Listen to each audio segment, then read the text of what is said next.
అందరికీ నమస్కారం. నా పేరు ధ్రువ. మేము గౌరవంగా ప్రేమపూర్వకంగా సత్యం సార్ అని పిలుచుకునే శ్రీ నెమలపూరి సత్యనారాయణ సార్ పిహెచ్డి పట్టా పొందుతున్న సందర్భంగా సార్కి శుభాకాంక్షలు తెలియజేస్తూ ఆయన గురించి ఒక్క నిమిషం మాట్లాడతాను.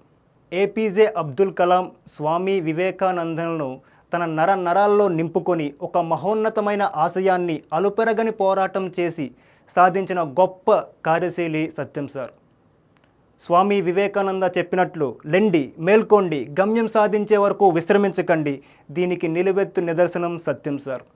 సామాన్యుడి నుంచి అసామాన్యుడిగా సాగిన ఆయన జీవిత ప్రయాణం మాలాంటి ఎందరికో స్ఫూర్తి. సత్యం సార్, జి ఢిల్లేశ్వరరావు సార్లు గురువులుగా దొరకడం మాలాంటి విద్యార్థులకు ఎంతో అదృష్టం. ఎందుకంటే వాళ్ళ జ్ఞానం అపారం, వాళ్ళ మేధాశక్తి అమోఘం. వాళ్ళు మహావృక్షం లాంటి వారు. వాళ్ళ చల్లని నీడలో సేద తీరుతున్న నాలాంటి విద్యార్థులు ఎందరో ఉన్నారు. గెలిచినవాడు గొప్పవాడు కాదు, 10 మందిని గెలిపించినవాడు గొప్పవాడు. అతను గురువు ఒక్కడే. అలాంటి మహోన్నతమైన గురుస్థానంలో ఉంటూ నాలాంటి ఎంతోమంది విద్యార్థుల జీవితాల్లో వెలుగులు నింపిన వీళ్ళిద్దరికీ శిరస్సు వంచి నమస్కరిస్తున్నాను. సత్యం సార్, మీ వినయం, మీ విధేయత, మీ విజన్, మీ విక్టరీస్ మాకెప్పుడూ స్ఫూర్తిని నింపుతూనే ఉంటాయి. మీరు జీవితంలో ఇంకా ఉన్నత స్థానానికి వెళ్తారని ఆశిస్తూ ముగిస్తున్నాను. జై హింద్.